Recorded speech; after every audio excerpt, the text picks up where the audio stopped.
ready to move your crypto from Kraken to another exchange for even more trading opportunities. First, log into your Kraken account and navigate to the Withdraw section, usually found under the Funding tab or a similar menu option in your account dashboard. It might look a little different depending on your Kraken interface, but it's generally easy to spot.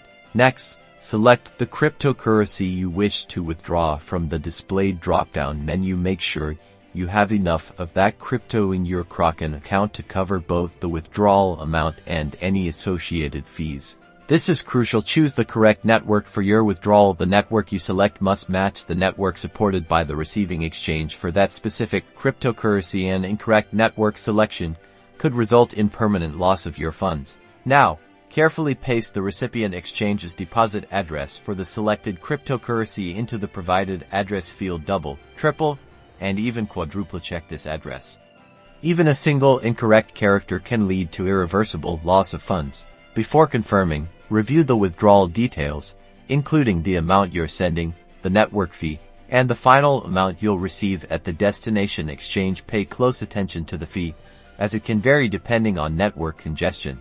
For enhanced security, Kraken will likely require two-factor authentication 2FA to authorize the withdrawal. Enter the code generated by your authenticator app to proceed. This adds an extra layer of protection against unauthorized withdrawals. Finally, confirm the withdrawal. You'll typically receive an email confirmation from Kraken. The time it takes for the transaction to complete will vary depending on the cryptocurrency and network conditions. And that's it. You've successfully withdrawn your crypto from Kraken. Remember to always prioritize security and double-check all details before confirming any transaction.